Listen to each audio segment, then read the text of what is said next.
Em nome do Pai, do Filho e do Espírito Santo. Amém.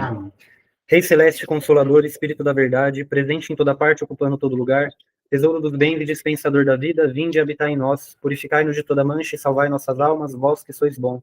Glória a Deus nas alturas, paz na terra e benevolência aos homens. Senhor, abri os meus lábios e minha boca publicará vossos louvores. Senhor Jesus Cristo, Filho de Deus, tem misericórdia de mim, pecador.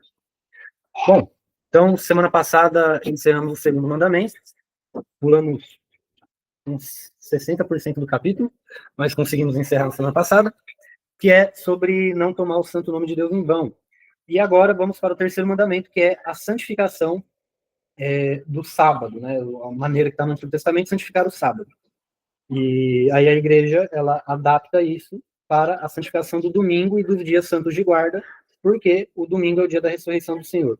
O mais importante não é o dia, Jesus deixa isso bem claro, não é o dia que foi santificado, mas sim santificar alguns dias, santificar algumas épocas. Né? O sábado foi feito para o homem, não o homem para o sábado. Daí nós já extraímos que o mais importante não é o dia da semana sábado. Por isso que a igreja ela tem o poder da chave, tem autonomia para mudar isso daí. Então, quando eu era criança, tinha uns 9, 10 anos, eu já achava que eu sabia das coisas, achava mais do que sabia de fato, e eu lembro que um primo meu, ele não é ainda, né? Filho de uma família protestante, meio macumbeiro, meio católico, aquela mistura brasileira, né? E aí minha mãe tinha ganhado um calendário da Canção Nova, e no calendário continha lá os 10 mandamentos, e aí tava lá, santificar domingos e festas. E eu achava que as festas eram festas de aniversário. E eu estava lá ensinando ele que o dia do aniversário é um dia santo e tal. O que são essas festas? São dias colocados pela igreja e que são próprios para a santificação. No Brasil, a maior parte desses dias foi transferida para o domingo próximo. E outra grande parte desses dias são feriados nacionais, de modo que no Corpus Christi, por exemplo, nós não perdemos um dia de trabalho para ir a cumprir o preceito. Mas tem um dia aqui no Brasil que é dia de guarda e não é feriado. Vocês sabem qual dia é? É 8 de dezembro? Que é? Dia da Imaculada Conceição da Santa Mãe de Deus. A festa da Imaculada Conceição no Oriente, eu descobri isso depois que fui para a Igreja Bizantina, ela é celebrada desde o século V, mais ou menos. Só antes de ter virado dogma. Bem antes de ter virado dogma. Então o dogma é proclamado, mas a festa já existia no nosso calendário. Então nós, bizantinos, comemoramos esse dia em outro dia, essa festa, né? Em outro dia, e não no dia 8 de dezembro. É chamada Festa da Concepção de Ana, que é o dia que Santa Ana concebe a Santíssima Mãe de Deus. Então o nome é diferente, mas o mistério celebrado é o mesmo, que é a Imaculada Conceição da Santa Maria. Bom, então os dias de guarda meio que não tem tanto mistério a gente entender. Existem festas que são muito importantes, mas não são dias de guarda, como a quarta-feira de cinza, não é um dia de guarda. A sexta-feira santa também não é um dia de guarda. A quinta-feira de lava-pés também não é dia de guarda. São festas importantes que nós acabamos celebrando, mas não há um preceito de ir à missa, né? Como que nós cumprimos o preceito de guardar, de santificar as festas, né, e guardar o domingo? Cumprimos esse preceito indo à missa, assistindo à missa completa nos domingos e nos dias que a igreja mandar. Antigamente, esses dias não eram movidos para o domingo, que nem é hoje em dia. Então, hoje em dia tem essa facilidade para que nós não pequemos. Sobre a Semana Santa, eu escutei do padre uma vez que a gente teria que ir quarta, quinta e sexta. Se perdesse um dos dias, não estaria em pecado, ele falou. Quarta também? É como se perdesse sei lá, fugiu o nome. Como se perdesse uma graça própria do dia, tipo né? Assim, da celebração. Como se fosse os 3 dias para você ter uma missa, para você cumprir o preceito. Aí seria quinta, sexta e sábado, na verdade. Eu falei quarta. É isso, falei. É quinta, sexta e sábado. É uma única celebração, né? Se você entender. É mais ou menos como se fosse. Na verdade, são 3 ofícios distintos que são celebrados nesses 3 dias, né? Só que, efetivamente, a missa vai ser celebrada só na quinta e no sábado. E no domingo, evidentemente. Na sexta-feira não tem missa, não tem o sacrifício, né, da Eucaristia. Só que não são dias de guarda. Ou seja, nós não temos a obrigação de ir à missa, de ir à igreja nesses dias. Temos só a obrigação de ir na sexta-feira santa fazer jejum e se abster de carne. E na quarta-feira de cinzas.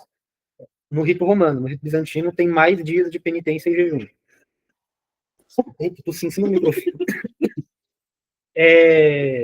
Mas como que nós cumprimos esse preceito? Nós cumprimos o preceito, primeiro, assistindo a missa inteira no domingo, ou, o catecismo nos diz, a partir da tarde do dia anterior. O catecismo consta lá, tarde do dia anterior. Tarde é tarde. Aí o pessoal fala, não, é depois das 5, é depois das 6, tarde é tarde. Dia de regra. A gente não vai entrar nessas discussões cronológicas, né? Não, também de 15 a missa da tarde, né? Primeira missa da tarde, meio de 15. Pra poder falar que sobre dia já é tarde. É tarde. Tarde é tarde. Por que a igreja faz isso? Para facilitar o cumprimento do preceito por parte dos fiéis. Então, se ela colocou tarde, é tarde. Tá? O que é importante na missa? É necessário que na missa seja celebrada a liturgia do domingo? Para que ela cumpra o preceito dominical? Sim. Não. Porque há festas específicas onde a festa sobrepõe a liturgia do dia. Então, nesses casos, será celebrada a mesma liturgia no sábado, à tarde de sábado, ou à noite, e no domingo. Mas há casos que não, que o padre ele pode escolher celebrar a liturgia do dia. Então, a liturgia do sábado ainda cumpre o preceito do domingo. Porque o importante é assistir a missa completa, num rito católico, a partir da tarde do dia anterior, ao dia do preceito. Da Então, tarde, que horas mais ou menos tem uma data? não tem horário, o catecismo fala tarde. É tarde, é tarde. Entenderia isso como véspera, né? O intuito seria esse, da véspera. Passou da 6 da tarde. Né? Só que existe um conceito em teologia chamado economia da salvação. Ou seja, ser engenheiro, né? Existe qual que é o menor traçado entre dois pontos, a reta, né? Então, a igreja ela sempre vai pelo menor caminho para facilitar a salvação das almas. Então, disse tarde, fique com a consciência tranquila. Não é obrigado, não é exigido a liturgia do domingo, ou do dia santo que você vai por exemplo, na Corpus Christi, que é dia de guarda, né? Quando fala memória, é dia de guarda. Se você for na quarta-feira, à tarde, a partir da tarde à noite, já cumpriu ainda que não seja a liturgia do Corpus Christi. Porque o importante é participar do santo sacrifício da Eucaristia. Isso é importante. Outra coisa que é importante para santificar os dias santos, né, santificar as festas, é separar um tempo para a oração. Separar um tempo. E com oração, trazemos também para cumprir os deveres de Estado. Então, quem é casado tem que passar um tempo com a família. Percebem? Quem é padre ou monge tem que se dedicar às orações. Os monges, inclusive, vão ter seus momentos de recreio e tal. Os cartuchos, eu gosto muito deles, porque eles não falam, né, normalmente, mas eles são obrigados a conversar aos domingos e dias de festa.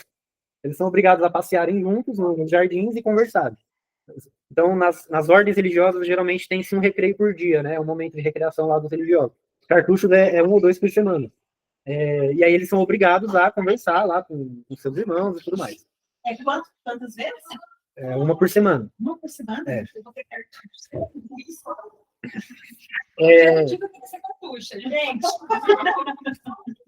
Eu acho que toda mãe, quando fica viúva, ela pode entrar para cartucho, que já está acostumada com privação de sono, né? Já pode acordar de madrugada para rezar, né? Já está acostumada a fazer as penitências e tal, e vai prezar pelo silêncio, né? Depois de uma vida inteira cuidando de criança.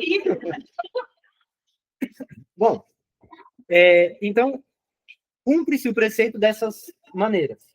Só que tem uma outra maneira que o Santo Afonso ele vai colocar aqui, para nós, via de regra, vai soar um pouco estranho, que é a abster-se do trabalho. Para nós vai soar um pouco estranho, porque domingo é feriado. No Brasil, todo domingo é feriado. Então, via de regra, a gente não trabalha, com exceção do Douglas, que trabalha e só. Que inclusive é uma exceção que o Santo Afonso vai colocar aqui, o trabalho dos militares. Então, os militares eles estão dispensados de abster-se do trabalho no dia santo. Os médicos, né? Ele não vai falar de médico. Ele vai falar de pessoas que trabalham com a segurança. Então, soldado. Ele fala em soldado. Tem que tirar guarda e tudo mais, vai ter que tirar guarda no domingo. Senão, não, domingo eu não trabalho, pode invadir aí. Não tem como, né? Então, existem estados de vida em que haverão exceções para essa regra. O que é abster-se do trabalho? Né? Naquele tempo, o domingo não era feriado e não existia CLT. Então, as pessoas trabalhavam de segunda a segunda. Então, havia, naquela época, a necessidade da igreja, como proteção aos pobres, uma maneira da igreja proteger os pobres trabalhadores, impunha como dia de guarda, impunha a abstenção do trabalho. Porque senão os mais ricos obrigariam os mais pobres a trabalharem também nos domingos. Então, a maneira da igreja proteger os mais fracos. Então, assim, Santo Afonso até vai colocar, se você é um senhor de terras, ou seja, uma pessoa rica, e você obriga os seus funcionários a trabalharem no domingo, você incorre no pecado de não guardar o domingo. Percebe? Então, é uma maneira especial da igreja proteger aquelas pessoas da escravidão, né? Do trabalho excessivo. O que é trabalho para efeitos desse mandamento na explicação de Santo Afonso? Trabalho, ele vai tratar como toda e qualquer atividade laboral que exija esforço físico e que tenha uma remuneração como contrapartida. Por exemplo, com exceção do soldado, né? Vamos supor que alguém... Percebam que aqui, quando uma pessoa não cumpre esse mandamento, ele não é cumprido por mera avareza. Né? Não necessariamente. Algumas pessoas que têm a necessidade de trabalhar. Essa pessoa, imagina um pescador ribeirinho lá. Se ele não pescar no domingo, ele vai perder R$50, que às vezes é o que ele vai ter para comer e tal. Não só de pão vive o homem, mas de toda palavra que sai da boca de Deus. Então, até nesse caso, ele tem a obrigação, sim, de cumprir o preceito, de se abster do trabalho braçal. Porque, novamente, é uma maneira de proteger os mais pobres da escravidão. Né? O dinheiro serve ao homem, não o homem serve ao dinheiro. Ele vai dar inúmeros exemplos disso, inclusive o exemplo do pescador é um exemplo que eu tirei dele. Mas pensem quantos advogados, pedreiros, pessoas que vivem do próprio trabalho e que têm até posses, têm até recursos, mas continuam trabalhando aos domingos e nos dias santos, esquecendo-se da sua obrigação primeira com Deus. Lembra que a gente está na primeira tábua da lei, que é a tábua do primeiro e mais importante mandamento, que é amar a Deus acima de todas as coisas. Santo Afonso ele vai colocar aqui uma exceção, mais para o fim desse capítulo, com a qual eu tenho uma certa resistência. Uma certa resistência em concordar com ela, porque ele fala que quem faz trabalhos intelectuais pode executar esses trabalhos aos domingos, como um palestrante, um professor, ainda que sejam remunerados. Eu não consigo ainda digerir isso, porque ainda é trabalho. Ainda é algo que poderia ser passado para outro dia. Obviamente, com a exceção clara do padre, né? O padre, ele vive da pregação, então o padre, ele trabalha nos domingos, o ofício dele é trabalhar os domingos. Mas um leigo, professor, palestrante, me soa ainda meio esquisito. Ainda tem um sabor meio amargo, sabe? Ainda não consigo concordar tanto, mas ele é um santo doutor e eu não. Então, para fins de consciência tranquila, se você for dar uma palestra remunerada no domingo, você está escorado em Santo Afonso. Eu acho estranho, mas Santo Afonso está escorando. Esse preceito, diz ele aqui no começo do capítulo, encerra duas obrigações. A primeira, abster-se dos trabalhos mecânicos ou serviços nos domingos e festas designadas pela igreja, a observar. A segunda, assistir à missa em tais dias.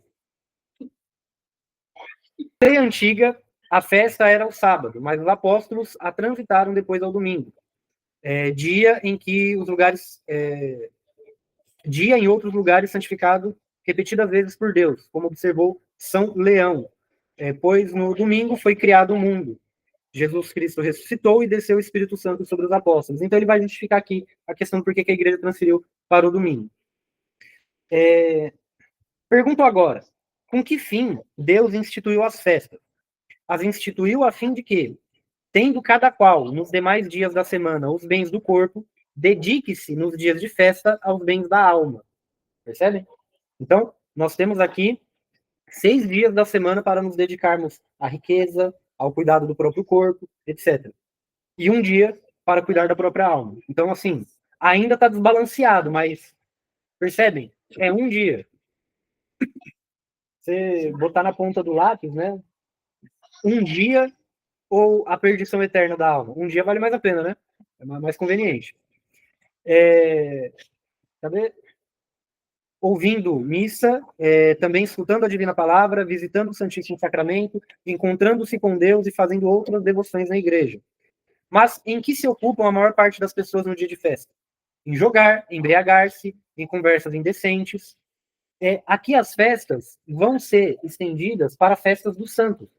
Até a época de Santo Afonso, não existiam calendários nacionais de feriados. Então, no dia de São Lucas, era feriado para os médicos. No dia de Santo Agostinho, era feriado para os advogados. Porque ele é o padroeiro dos advogados e São Lucas o padroeiro dos médicos. No dia de São Mateus, era feriado dos servidores públicos. No dia de Santa Ana e São Joaquim, era feriado para os avós, né? Era um dia dos avós. E assim por diante. Então, até a época de Santo Afonso, mais ou menos, ficou essa tradição. E nas cidades dedicadas a santos, ou santos que eram tradicionalmente festejados nas cidades faziam festas. São João, São Pedro, Santo Antônio, a gente continua mais ou menos fazendo isso. Mas para eles, para aquelas pequenas comunidades, eram dias santos de guarda. Então vai ter a missa do padroeiro, vai ter a festa, e eram dias de santificação. E até hoje nós vemos, a maioria das pessoas dedica-se a quê nestes dias? A jogar bingo, descer para Ubatuba, tomar vinho quente, tomar quentão, encher a cara, sair na mão com os outros, e tantas outras coisas. Dançar no risca-faca. Vejam, essas coisas não são propriamente pecado. O beber bebida alcoólica na festa do santo não é pecado. Agora, a embriaguez é pecado. E a maioria das pessoas dedica-se não ao consumo adequado do álcool, mas sim à embriaguez. E outras cocitas más. Em jogar, embriagar-se em conversas indecentes. Escutai, pois, o que narra o padre Súrio, em 7 de setembro. Ele vai pegar aqui um diário, uma carta. Na cidade de Dia, havia um santo bispo chamado Estevão, o qual, não havendo podido remediar a grande desordem do seu povo, que usava as festas para jogar, dançar e embriagar-se, alcançou de Deus que um dia aparecessem muitos demônios sob horríveis formas. Olha o que ele pediu para Deus. Alcançou de Deus a graça de que um dia aparecessem muitos demônios sob horríveis formas, os quais provocaram tal terror na multidão dissoluta que clamavam todos em uníssono, misericórdia. Mas, prometendo que se emendariam, o santo bispo, com suas orações, os livrou da visita daqueles monstros espantosos. Então, a intercessão de um bispo, de um santo bispo, né? O povo está fazendo coisa errada, ele reza, os demônios aparecem e põem medo nas pessoas.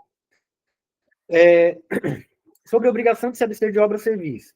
Essa obrigação ela não vai atingir aquelas pessoas que são empregadas, né, que são servas, ou seja, são empregadas de outras pessoas e que precisam manter o seu trabalho, continuar com o seu trabalho para a sua subsistência. Então, elas estão, entre aspas, né, dispensadas da guarda do domingo dos dias santos, devendo, evidentemente, compensar isso. Ou seja, vamos supor que o sujeito trabalha no mercado em escala 6x1 e a escala dele é no domingo. Ele cai no domingo para trabalhar. Só que ele não vai trabalhar o domingo inteiro. Ele vai trabalhar uma parte e vai conseguir ir na liturgia algum outro dia, em algum outro horário, no domingo ou no sábado. Então ele não está dispensado da guarda do domingo. Ele está dispensado da abstenção do trabalho, percebem a diferença? Os soldados também são dispensados da guarda, da abstenção de trabalho no domingo, se for o seu dia de escala. Os médicos, se trabalharem no hospital e por dia de plantão, e assim por diante, percebem? Tudo aqui há um equilíbrio entre a possibilidade e a lei, a regra, e a obrigação. Agora, vamos supor, eu tenho um trabalho de segunda a sexta-feira, e aos fins de semana eu faço um bico. Eu não preciso fazer isso no domingo, percebe? Eu posso me abster disso no domingo, porque eu estou fazendo de maneira autônoma. Captaram? E ele vai colocar aqui, né, essas são propriamente as palavras, as obras proibidas pela lei antiga. Não fareis obra servil. Então você não vai trabalhar com esforço físico, como um escravo. As obras liberais, chamadas obras da alma, são aquelas que as pessoas livres fazem. Como ensinar, estudar, tocar algum instrumento musical, escrever e outras coisas semelhantes. Então, essas obras você pode fazer nos dias de guarda. Então, se eu ensino de maneira não remunerada no domingo, tá ok, faz todo sentido. O que me pega é a remuneração do trabalho. Agora, estudar no domingo é pecado? Não. Porque você está fazendo uma atividade de um homem livre. Tocar instrumento musical, ensaiar numa banda, alguma coisa assim. Desde que não seja, né, um pagode, um negócio assim, uma coisa mais esquisita. E essas são lícitas em dias de festa, ainda que se façam por algum lucro, aqui é o que Santo Afonso vai falar. É também entendimento quase geral dos doutores que no número das obras liberais entra o transcrever ou copiar escrito, porque este exercício é igualmente relativo à instrução do espírito. Então, se alguém é tradutor ou trabalha com digitação, estaria liberado para trabalhar no domingo. Por fim, as obras comuns, chamadas obras médias, são as que se executam indistintamente, tanto servos quanto livres. Por exemplo, eu falei aqui que a gente tem que se abster do trabalho. Aí a mãe de família fala, então, não vou cozinhar. Não, essas são obras médias, porque tanto livres quanto servos podem fazer. Cozinhar, fazer um almoço de domingo. Na dona de casa, uma mulher livre ou uma escrava podem ser dona de casa. Então, consertar o carro ou lavar o carro, no caso do pai de família. A mãe fazer o almoço, né, limpar a casa, dar uma arrumada assim nas coisas. Isso não é proibido. Afinal, nós não somos judeus. Os judeus proibiam fazer qualquer coisa. Pode dar só 50 passos. Não pode abrir e fechar a porta, tá ligado? Fazer essas coisas, só que é um rigorismo desnecessário. Porque o sábado foi feito para o homem, não o homem para o sábado. É um dia de descanso para nós.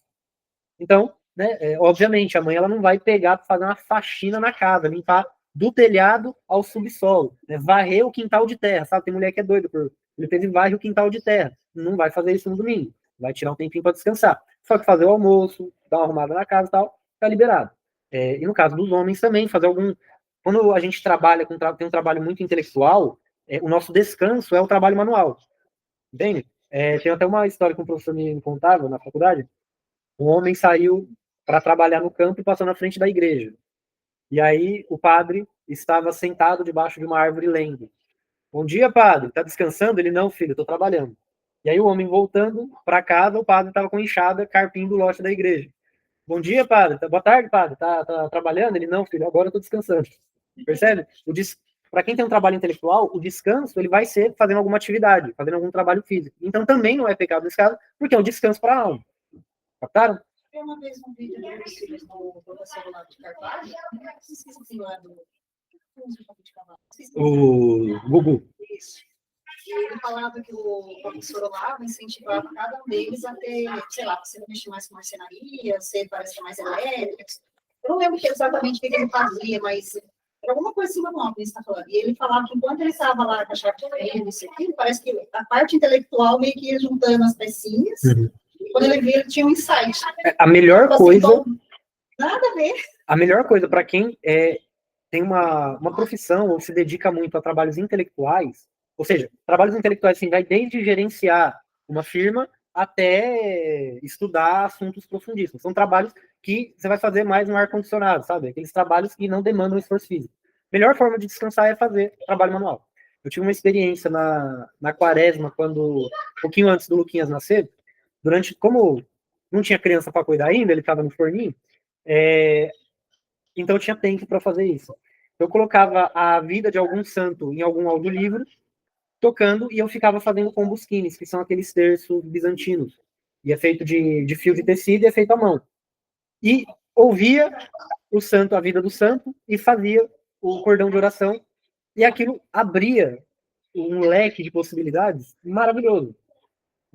E descansava, dava um descanso intelectual muito grande, porque você está elaborando, fazendo um trabalho mecânico, né? Trabalhando com as mãos. Os cartuchos, inclusive, eles têm no script dele lá, tem uma das regras é que o monge ele dedique-se a algum trabalho manual, por 2 motivos. Primeiro, que é para dar um descanso para o intelecto, e o segundo, que é para ele não ficar maluco também, né? Porque imagina, você 24 horas por dia em silêncio, 6 dias por semana, sem falar com ninguém, você dá uma despirocada às vezes. Então o trabalho manual ele vai dar um refrigério para o intelecto. E o segundo motivo, e mais importante, é porque o Rei dos Reis trabalhou neste mundo com suas mãos. Inclusive, eu entendo que é dever de todo pai que tem um filho homem ensinar os filhos a fazer trabalhos manuais. Quais? Todos possíveis. Ensinar o filho a fazer uma gambiarra na energia para puxar energia de graça no poste, uma gambiarra no gato na água da Sabesp, que seja. Mas mexer com a elétrica, arrumar um disjuntor, fazer uma gambiarra no chuveiro para reaproveitar a resistência. É perigoso, mas não importa. O que importa é que ele vai que ele trabalhe com as mãos, que ele aprenda a trabalhar com as mãos. Senão, ele vira um inútil. Vocês já conheceram pessoas endinheiradas que não sabem fazer nada de útil? É frustrante, é triste. O sujeito tem dinheiro para comprar Deus e o mundo, mas não consegue arrumar a tomada. Por que isso é importante do ponto de vista humano? Isso daqui é de vocês, viu? Já é a segunda vez que quase tô a massa. Do ponto de vista humano é importante porque o que nos diferencia dos animais, biologicamente falando, é que o ser humano tem a capacidade de transformar a obra da criação de Deus. Então, o homem, ele pega um pouco de argila, um pouco de pó de pedra, queima aquilo de uma determinada maneira, faz cimento, mistura com areia e ele constrói uma casa. Então, ele pega a criação de Deus e transforma aquilo, imitando a natureza, né, de alguma maneira. Ele transforma, ele pega uma pedra específica, aquece no fogo e faz uma espada, ou faz a pena de uma caneta tinteiro. Ele pega uma árvore, derruba, trabalha aquela madeira e transforma numa mesa, transforma numa cadeira, transforma num crucifixo. Deus deu ao homem essa capacidade de transformar a criação, transformar as coisas naturais. Os animais, nenhum deles tem essa capacidade. O pessoal ateu fica todo oriçado quando vê um macaco com a pedra na mão, né? O macaco, tal espécie de macaco deu um passo na evolução. Eles pegaram uma pedra e quebraram uma noz, usaram a pedra como ferramenta. Não, ele usou a pedra como uma pedra. Você tá com a pedra nas coisas, ela quebra. É a coisa mais normal do mundo. O macaco só fez aquilo que o macaco é capaz de fazer. Agora, se ele tivesse lapidado a pedra e transformado numa faca para derrubar uma árvore, para fazer um machado para matar o outro macaco, aí beleza. Aí eu entendo. Aí, beleza. Aí eu dou o meu braço a torcer. A evolução existe. Mas enquanto ele estiver usando a pedra como pedra, ele é só um macaco e a pedra é só uma pedra. Quem tem a capacidade de transformar a criação é o homem. E se eu, que sou homem, não domino nenhuma habilidade que diga respeito a isso, ou seja, transformar a criação, eu não sou completo como ser humano. Eu não sou um homem completo. Eu vou sempre ser dependente do outro. Eu sempre serei escravo do meu próximo. Perceberam? Eu troco o meu tempo de trabalho pelo conhecimento do próximo. Eu sou escravo dele. Ainda que eu tenha pós-graduação e doutorado e o próximo seja um analfabeto, eu sou escravo dele. Perceberam? Porque eu não sei fazer o básico. Porque eu não sei fazer nada. A mulher ainda pode se dar ao luxo de não fazer certas coisas. Certos ofícios perigosos ou insalubres. Agora, no meu entendimento, o homem não deveria ter essa desculpa. Se entupir o vaso, e ele chamar o encanador para ter aquele vaso, eu acho meio, sabe, meio chulo, meio estranho, esquisito, um pouco básico. Por quê? Porque aquilo lá é a função dele. É enfrentar a insalubridade. Pode ver o marido também desentupindo uma caixa de fogo. Você ouviu o meu desentupir, é sacanagem. Nossa! Mas sacanagem. Aquilo lá é próprio do homem. É próprio do homem.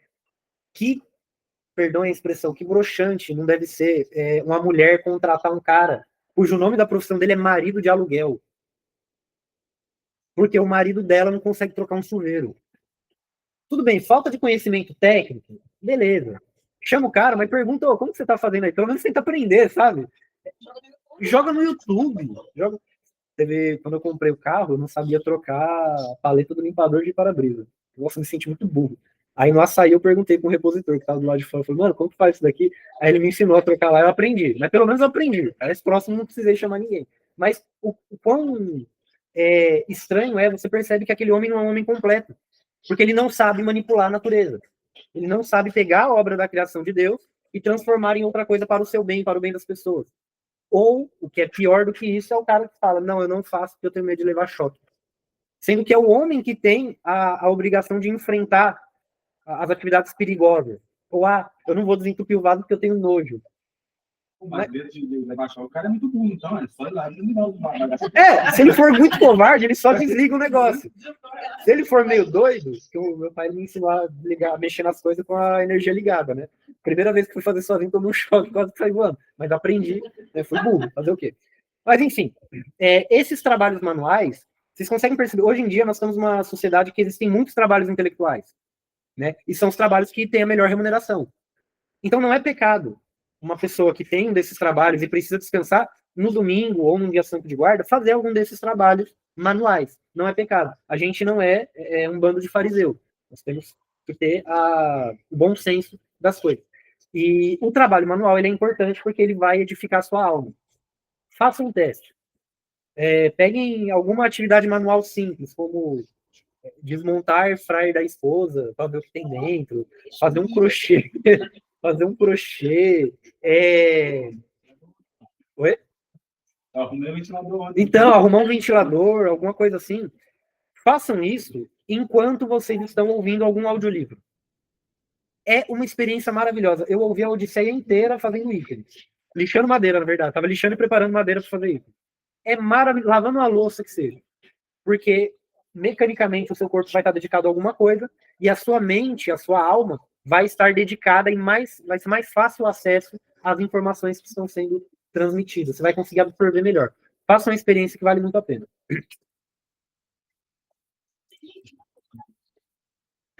Bom, aí ele vai falar aqui da questão das festas, que aplica-se a mesma regra do domingo. E esse mandamento ele é relativamente bem tranquilo de se entender. Ele vai fazer aqui uma advertência àqueles avarentos que fazem questão de trabalhar no domingo para obter lucro, né? Então, qual que é o destino deles? Você sabe? A geena. Vão sentar no colo do capeta, queimar no inferno pela eternidade. Porque estão colocando dinheiro no lugar de Deus. Porque efetivamente é isso. Quando você trabalha remuneradamente no domingo, tendo a possibilidade de não fazê-lo, e pior, não cumprindo o preceito de assistir a missa inteira, você está colocando dinheiro no lugar de Deus. Aí ele vai fazer uma revisão sobre o primeiro... ele vai fazer uma observação interessante aqui. Ele vai fazer uma revisão sobre o primeiro mandamento, que é dar graças a Deus, honrar a Deus, etc. Em segundo lugar, deve advertir-se que dizer que cumpre com o preceito aquele que ouve ao mesmo tempo duas missas. Então ele vai explicar o que é o preceito da missa, de ouvir a missa inteira. Qual que é o mandamento? Ouvir a missa. Para ouvir a missa é necessário que se esteja presencialmente no lugar. Na época dele, não teve a Covid, não tinha missa online, tá?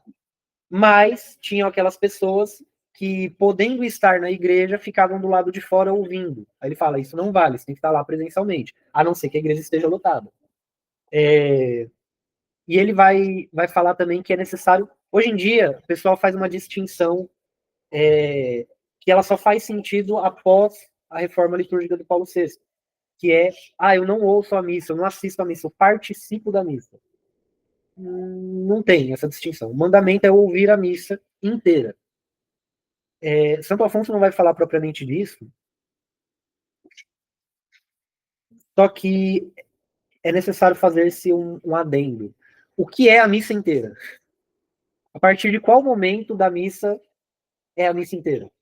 Por exemplo, peguei um trânsito e cheguei atrasado, depois que o padre já tinha feito em nome do Pai. E assisti a missa dali em diante. Cumpriu o preceito?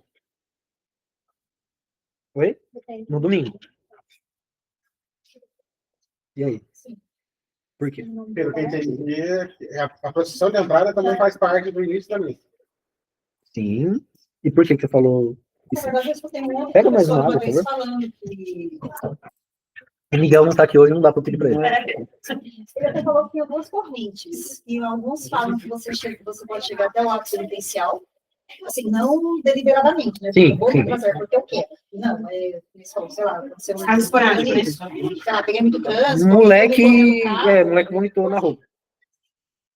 E uma segunda corrente seria antes Oração eucarística. da oração eucarística. Até o cartão. Até ele falou que ele é dessa segunda corrente. Uhum. Chegou antes de iniciar a oração eucarística, estava nessa situação. Sim. Não tive como chegar antes. Eu tava me planejando para chegar no horário, cheguei atrasado por alguma eventualidade que aconteceu. Não, eu saí de casa no horário, ou na hora que eu ia sair, o moleque enfiou a mão na privada. Aí entrei lá, tipo, na igreja mais próxima essa aqui, entrei no Instagram, entrei no perfil da igreja e tal, não lembro lá, mas era tipo 6 horas. 10 para 6, chegando lá, já tinha começado a missa. Falei, senhor, não tem tempo para não ficar. ter assistido a partida ali, entendeu? Porque pra mim eu tinha chegado 10 minutos antes ainda, mas já tinha começado há 20 minutos. Exatamente. Essa explicação é a explicação correta. Por quê? A liturgia é que no rito romano é um pouquinho mais difícil de entender isso. Mas a liturgia ela é dividida em duas partes principais. A liturgia dos catecúmenos e a liturgia dos santificados. A liturgia dos catecúmenos é toda aquela parte da liturgia que é dedicada à pregação e ao ato penitencial. Então, procissão de entrada, o sinal da cruz, o ato penitencial, a leitura, as duas leituras do evangelho e até o creio. Não, até antes do creio, antes da oração do creio. A homilia inteira. Essa parte da liturgia, lá na igreja primitiva, quem não era batizado só assistia até aí, na missa. A liturgia dos catecúmenos. Inclusive, as igrejas, elas tinham a arquitetura das igrejas separava as pessoas. Quem era batizado ficava na nave central e tinha uma cerca em volta deles. Em volta da nave central, e tinha as laterais da igreja. E os catecúmenos ficavam nas laterais. Eles não viam nem o altar, eles não tinham a possibilidade de ver o altar. Oi? É por isso que na notícia fala as portas. Exatamente. Aquele momento que na Divina Liturgia Bizantina, o diácono ele grita: as portas, à sabedoria, fiquemos atentos. Na liturgia da igreja primitiva, nesse momento, o diácono expulsava os catecúmenos da igreja, porque os catecúmenos não podiam nem ouvir o creio. Eles tinham que ir na catequese. E assim, eram anos de catequese. Eles tinham que ser provados. A sabedoria do creio da igreja não é de acesso aos catecúmenos. Primeiro eles vão aprender a Sagrada Escritura, vão ser catequizados, vão aprender sobre o creio, e depois eles vão ter a possibilidade de rezar. Então, era o segredo da liturgia, era o segredo da liturgia. E tem a segunda parte, que é a liturgia dos eleitos, a liturgia dos santificados. Quem são os santificados? Aqueles que já foram batizados. Que é o creio e a liturgia eucarística, toda a liturgia eucarística. Então, qual que é o núcleo mais importante da missa? A liturgia eucarística, que é você professar a fé da igreja e você assistir ao vivo o sacrifício de Cristo.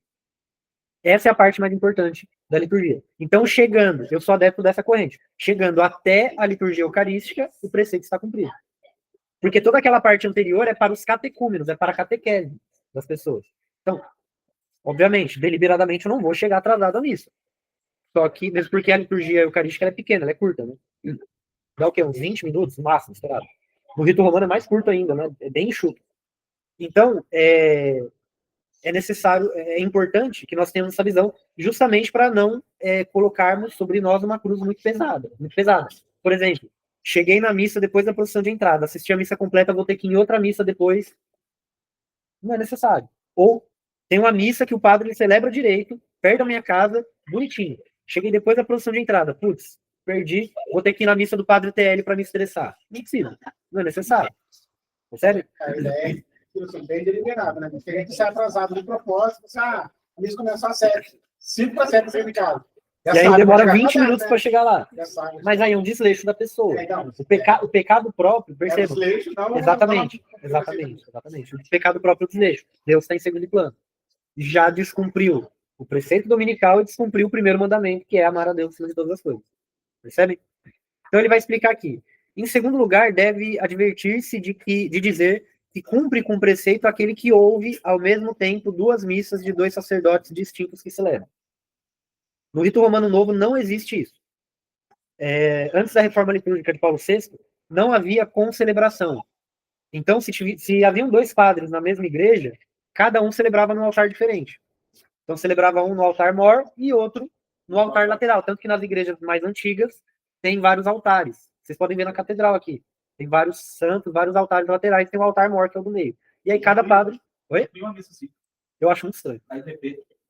No mosteiro, já aquela vez tinha um padre celebrando lá onde fica o... Aqueles altarzinhos por causa disso. Mas o tinha padre... São chamados altares laterais por causa disso. Madeira, né? Mosteiro no mosteiro. Um padre celebrando lá no túmulo, não sei quem é. Eu no altar principal. Então, é um erro achar que eu posso... vamos supor que estou nessa situação, um monte de padres celebrando um monte de missa. Eu ouço um pedaço de um aqui, ouço um pedaço do outro lá. Não. É uma missa inteira que tem que ouvir. Só que hoje no rito romano novo não tem. Porque a tradição latina, romana, ela se desenvolveu dessa maneira. Cada padre celebra a sua missa. Foram os orientais que guardaram a tradição da concelebração, de celebrar em comunidade. Vários padres, vários diáconos, às vezes, vários bispos, todo mundo junto. A missa de sempre oriental. A mesma missa, exatamente. Todo mundo celebrando a mesma missa. No rito romano antigo não tinha isso, no rito romano novo tem, porque o Concílio Vaticano II recuperou essa tradição dos orientais. Certo? E aí ele vai falar aqui que esse negócio de achar que eu posso ouvir um pedaço daqui, um pedaço de lá, é uma proposição que foi condenada pelo Papa Inocêncio XI. Mas essa parte não faz a mínima diferença para a gente, porque na missa nova não tem missas individuais. Tá? Aqui é importante a gente fazer uma reflexão sobre duas coisas. Primeiro, a validade da missa e a edificação da minha alma participando daquela liturgia. Seria interessante conferir se pode o padre substituir a homilia por um teatro. Vou falar que nem o bispo do Alto da Compadecida. Deve ser proibido, é muito engraçado para não ser. É muito engraçado para não ser. Outra coisa. O que é necessário para a validade da missa? Que a matéria seja válida e que a forma seja aprovada pela igreja. Ou seja, o padre tem que falar as palavras que estão no missal. Eu ia falar no missal. Isso é necessário para que seja válido. Só que é diferente aquilo lá ser válido e não edificar a minha alma. Uma vez eu ouvi de um padre, em confissão, o padre falando o seguinte: se você vai na missa para pecar, ou você procura outro lugar para ir, ainda que seja mais longe, ou não vá. Porque o pecado é um pecado menor você não ir. Infelizmente, há liturgias que mais aproximam a nossa alma do demônio do que de Deus. Isso é fato. Ainda que... Mas é verdade. Não, você pensar friamente. Mas é verdade. Faz a gente... Aí você não quer, a gente tenta se esforça. Teve uma vez que eu fui nessa missa. Assim, só um adendo. Há duas maneiras de se pecar em missa assim. Ou é porque eu sou arrogante, eu sou limpinho, que eu quero que a liturgia seja do jeito que eu acho que deve ser. Aí é um pecado meu. O outro é o padre tá chamando Oxóssi. Aí pô, fica difícil. Não querer sentar a mão no sujeito. Já foi uma vez que os agora entraram com a espada do São Miguel lá, então ele brilhante de pé. Graças a Deus. Graças a Deus que a gente tá tendo, amigo. Não dá. Dança na liturgia. Por isso que eu não vou na missa em Aparecida. Não, tô falando sério. Eu não vou. É quase um voto que eu fiz de não ir à missa em Aparecida. Porque sempre tem uma surpresa desagradável. Quando a liturgia é bem feita, vamos aplaudir os pobres. Nossa, pobres, levantem pobres. Quando é bem feita. Fora o pessoal, mulher de mini saia, de shortinho, carro alegórico. Eu fui no sábado, retrasado, não sei se aqui passou, retrasado, na lá. O problema é a entrega da Eucaristia. Nossa! Parece que ele tá distribuindo carta de poker. Tava assim, aí o povo puxou o outro. Não, falta os caras falar, abre a boca aí, vai. Passa para aquele. Passa pra ele.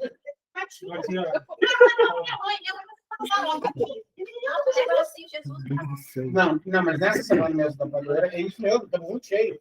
Os meninos não conseguem alcançar os lugares. Não, mas é porque não quer fazer o trabalho direito. Se eles quisessem fazer missa de hora em hora no dia da padroeira, eles conseguiriam? É porque não quer. A missa, no rito romano novo, dá para ser bem celebrada em 40 minutos. Sabe que tá com a pessoa? Sim, mas no dia da padroeira é muito cheio. Eu fui lá. Sim, bem feita. Bem feita.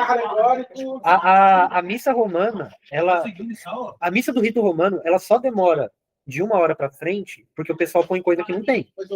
Se só seguir o missal, fazendo adorações, mas o problema é que eles não seguem o missal. Meia hora, você pega nisso. Tem parte que compensa na homilia. E assim, então, acontece isso em Aparecida porque eles querem. Eles permitem.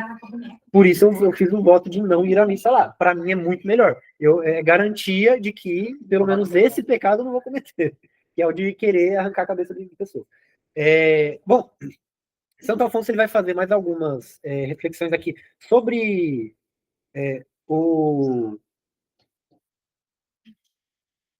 sobre o cumprimento do preceito de assistir à missa, tal. Ele vai falar sobre missa campal, e aí ele vai tratar de uns pormenores que para nós não faz diferença. Por exemplo, está sendo celebrada uma missa campal. Quantos quilômetros eu posso estar de distância para aquela missa ser válida? Para mim, para cumprir o preceito. Hoje em dia não se celebra mais missa campal, via de Vale regra. para quem está em Aparecida, cara. Oi? Isso vale para quem está lá em Aparecida. A pessoa entra na igreja, mas fica na televisão, que não tem condições de... Então, missa campal é um recurso que a igreja tem, por exemplo, para a época da Covid. Para as pessoas não se contaminarem com doenças, fizessem missas campais. Fizeram? Não. Fecharam tudo. Então, mas é um recurso que a igreja tem para essas situações, ou situação de guerra, fazer uma missa lá mais rápida e dar uma absolvição condicional para os soldados e assim por diante. Então ele vai fazer algumas reflexões, alguns adendos. É bem interessante vocês lerem esse trecho, mas por curiosidade, porque tem algumas coisas que não fazem sentido para a gente. Por exemplo, numa missa campal você não vai medir quantos quilômetros você está do altar. Não dá para fazer isso. Mas é por questão de curiosidade. Eu disse que alguns não querem entrar na igreja para não ouvir o sermão. Só que isso daqui, ele está falando que é pecado quando o sermão é bom. Então o padre está fazendo um bom sermão, falando para as pessoas se converterem e tal. Aí algumas pessoas não querem entrar na igreja para não ouvir isso. Então João Crisóstomo diz mais, que para alguns seria melhor que jamais em sua vida tivessem entrado na igreja. Pois cometem mais pecados entrando nela com suas irreverências do que se não entrassem. Isso daqui, eu tenho fé ainda, que ainda algum dia, Sua Santidade, o Papa Leão XIV, vai colocar um bispo em Aparecida que seja rochedo mesmo, sabe? Que seja brabo, que vai ter lido isso e vai colocar isso estampado na porta de Aparecida, sabe? Mas enfim, fiquem tranquilos, alguém vai pagar na outra vida. Estas são as palavras do santo. Não seria tão grande crime deixar de vir ao templo quanto se viesse. Que horror ver as irreverências que em nossos lamentáveis dias se cometem na igreja. E isso na época de Santo Afonso. Imagina se ele tivesse hoje. E depois ainda nos queixamos dos castigos de Deus. Alguns doutores escrevem que por estes excessos se perdeu o reino de Chipre e caiu sob a dominação dos turcos aqui muçulmanos em geral. Pelas muitas reverências que faziam nas igrejas. E escreve Eugênio Sistênio, que foi embaixador de Fernando I, acerca do imperador Solimão, que quando os turcos se encontraram diante do sepulcro de Muhammad, não falam, nem cospem, nem tossem, nem desviam o olhar para a curiosidade. E ao sair daquele templo, para não dar as costas ao túmulo, vão caminhando para trás até a porta. E que fazem os cristãos na igreja? Vejam, para os muçulmanos, Muhammad, o profeta Muhammad, é um grande profeta de Deus, mas ele é só um homem. Nós dizemos que cremos na presença real de Jesus na Eucaristia. Dizemos que cremos. E como nos comportamos na igreja? Falam alto, que fazem os cristãos nas igrejas? Falam alto, olham para todo lado, observam dentre as mulheres quais são as mais formosas e quais são as mais feias. Os jovens solteiros precisam ver isso daqui, as mulheres também. Que eu sei que mulher repara muito em mulher. As roupas que tá usando? Vestido, sai. E aí, Stella Maris. Você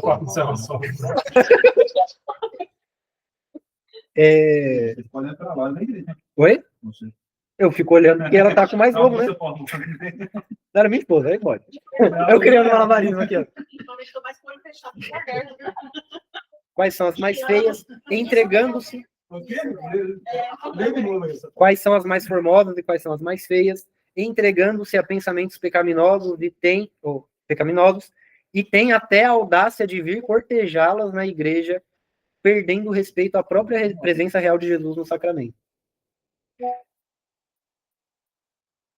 Espera aí que ela me falou alguma coisa.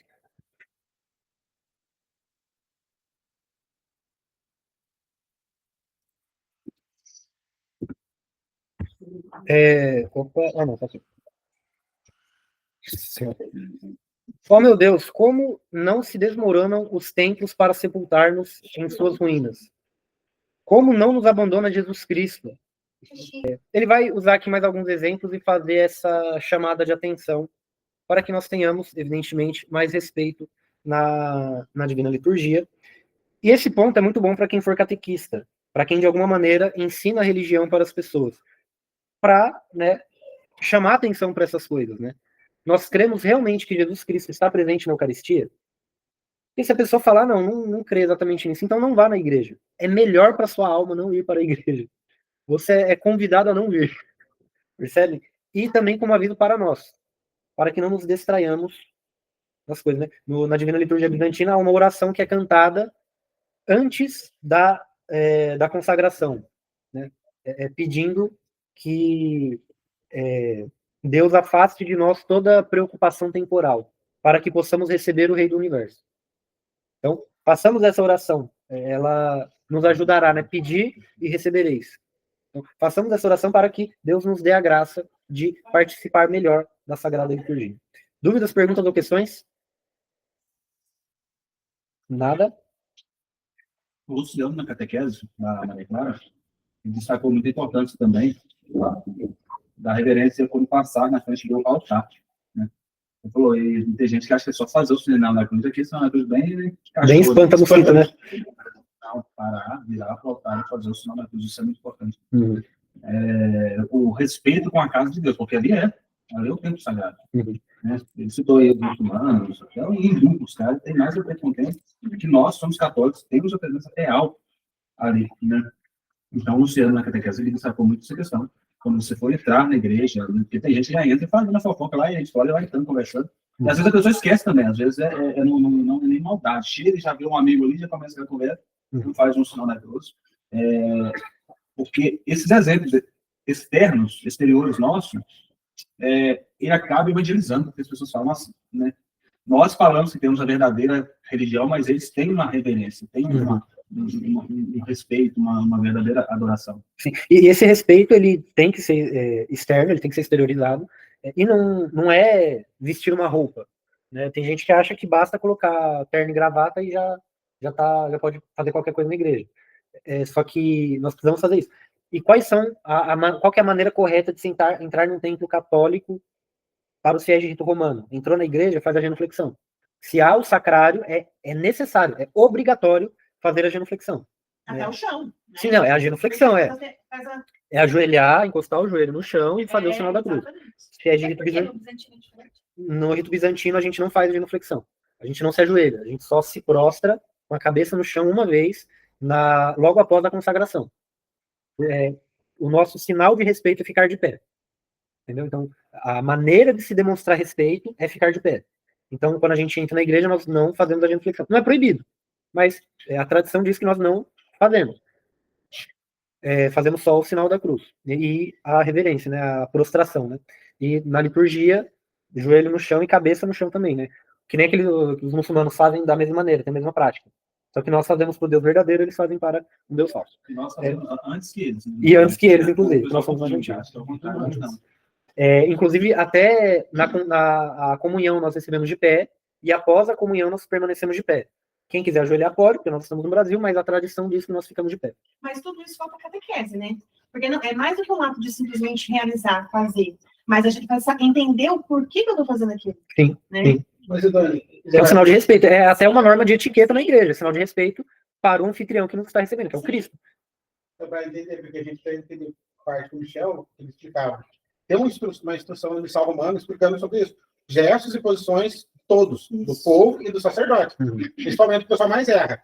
O Pai Nosso, o padre, ele está na posição do Cristo crucificado, intercedendo por toda a igreja. Por isso que ele faz assim. Não é nem assim que o padre tem que fazer assim, mostrando as chagas, né? Sim.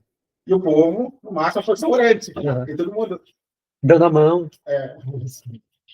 Vindo ao encontro que a gente está falando aqui agora, não sei se vocês viram que é uma polêmica que deu, né, no Instagram, sobre aquele grupo que vocês têm aqui em Taubaté, de música que eles dançaram no altar da Santa Terezinha, vocês viram? A respeito, estava tendo o CNJ da Juventude aqui. Se tem CNJ, já sabe. CNJ é o quê? CNJ? Conselho Nacional da Justiça? Juventude. Tem que lá da Juventude. Comissão Nacional da Juventude. E parece que eles fizeram tipo uma dancinha de TikTok No presbitério? No altar, assim, né? Não no altar, né? No presbitério. Exatamente, mais alta. Isso. Se for no altar, aí é demais. Ele tá querendo ir. Subiu lá. Aí sacrifica mesmo de verdade, né? Perdão, falei errado. Se você dançou no altar, tem que sacrificar. Tem que sacrificar, exatamente.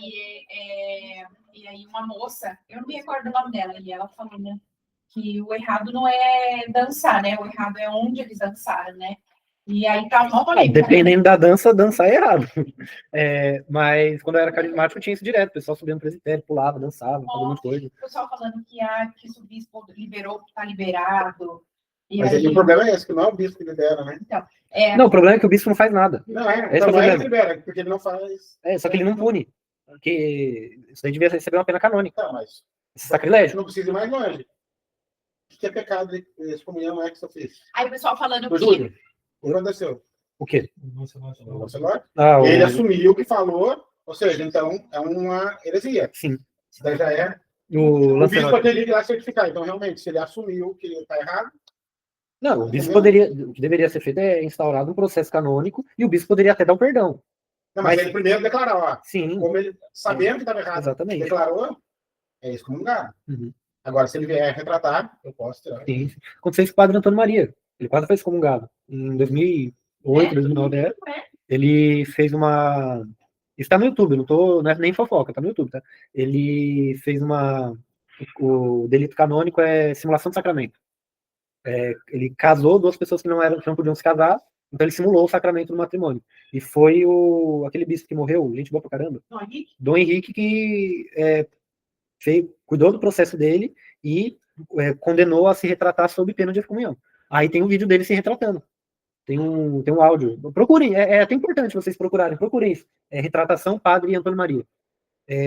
Antônio, não o Rodrigo Maria é outro, Padre Antônio Maria. Procurem e vejam o que é, para que serve as punições da igreja. Porque ele lê o documento, ele fala, eu me ponho como penitente diante da igreja e aceito a pena com alegria de coração e tal, porque eu errei.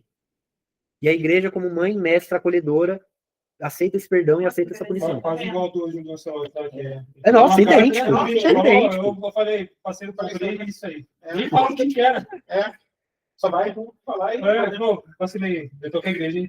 Errei, fui moleque. Não, nem errei, né? Parece que o bispo tem que ser tratado de algum jeito. Ele fez de qualquer jeito. Ele fez de qualquer jeito. Ele falou, algum jeito. Falou, pessoal, eu não falei mal aí umas coisas, não deixou específico. Não falou nem o que era. E passei do Ou seja, não reconheceu como penitente. Nem reconheceu o erro, né? Mas procurem depois, que tem no áudio tem o Padre Antônio Maria pedindo perdão e o Dom Henrique concedendo o perdão e aplicando a punição, que ele não deixou barato. Ele tem que ser aplicado na punição. Exatamente. Tudo bem, obrigado por ter reconhecido, mas agora você vai apanhar porque você tem medo. Vai ficar de castigo. É no Henrique, né? Sim. Então, aí eu ouvi essa moça falando, né? E aí veio várias pessoas, aí fizeram vários reviews, né? Falando a respeito que tem que trazer a juventude. Aí a menina falou, mas não tem que trazer a juventude através do sentimentalismo, tem que saber que ali dentro da igreja é um lugar muito, né? Muito triste, né? Por falta de orientação mesmo, e por falta de pastoreio. E vocês percebem o quão grave é o pecado sacrilégio. Que esse pessoal comete por ignorância relativa, só que é um pecado gravíssimo. Mas eu lembro uma vez, faz tempo já, o Papa, devido a esses passos de eles, ele tem que começar lá nessa Terezinha, né? E ele falou assim, só não pode lá perto de Santa. Aí foi, aí aquela coisa mais puxada, né? Vamos atrás, subir um pouquinho, e quando eu falo que tem que voltar, não falou não. Olhando, aí veio uma moça funcionária lá, veio pedir para ir lá no para que nós me soltar. Assim, tava certo, aí eu fui vacilou, na época não tinha conhecimento. Mas eu tô pensando agora, assim, uma criança inocente só tava admirada. Não pode, mas um monte de moleque pensando.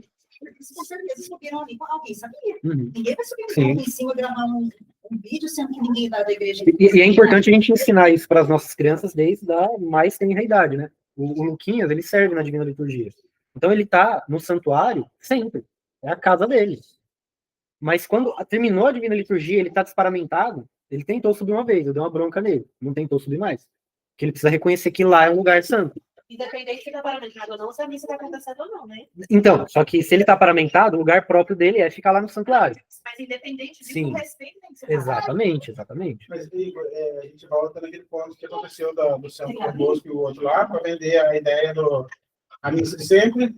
Porque os abusos litúrgicos foi por causa de má formação dos nossos pastores e por nós ficarmos calados. Se há pessoas que não seguem a regra, o problema não está na regra, não, as pessoas que não estão seguindo. Agora que a gente é consciente, a gente luta porque a gente realmente ocupar os espaços, e senão vão ficar os mesmos de sempre mandando coisa errada. Exatamente. E a gente vê exatamente isso, porque deixou de ser sagrado todo o ambiente da igreja. É só ver as igrejas modernas, a arquitetura moderna, como ridículo que é. Mesmo as que conservam a arquitetura, e não tem. As pessoas entram, não fazem silêncio. Esquece que ali é o lugar para a Deus. Aí tinha os padres que colocavam lá. Silêncio, igreja, local de oração. O pessoal reclamou que não precisava ter um aviso. Mas o pessoal não entende, tem que ter um aviso, ué. Sim, só que você percebe que a arquitetura das igrejas mais antigas, ela de alguma maneira ela já convida, ela já de alguma maneira mostra que aquilo não é um boteco. Qualquer lugar. Lá não é qualquer lugar. Agora as arquiteturas das igrejas novas é difícil. Eu lembro quando eu era menino, eu tinha uns 7, 8 anos, meu pai me deu um beliscão na missa. Porque eu fiz um aviãozinho de papel com colete. E tava fazendo no meio da missa. Aí alguém pode falar, nossa, mas você também, né? Como já se viu fazer uma coisa dessa? Explico. Era uma missa carismática, as pessoas estavam batendo palma e tinha bateria. Como você quer que uma criança se comporte na missa com esse ambiente? Um evento tipo festivo, né? Pô, tá todo mundo batendo palma? É festa, vou brincar. De aviãozinho, de papel, que é o que tem aqui na minha mão. Então, é muito importante a gente tomar cuidado com essas coisas, procurar ir numa boa liturgia, manter o respeito e instruir as pessoas a manterem o respeito também. Aqueles que estão vindo para a fé agora e, às vezes, aqueles que são mais antigos, só que não sabem como se comportar na igreja. Eu vou encerrar por hoje, porque a minha senhora está sozinha com um bebê em casa e mandou 300 mensagens aqui, falando, você tá voltando? Eu falei, tô bem, confia. Brincadeira, mente é pecado. Então vamos encerrar por hoje. Em nome do Pai, do Filho e do Espírito Santo. Amém.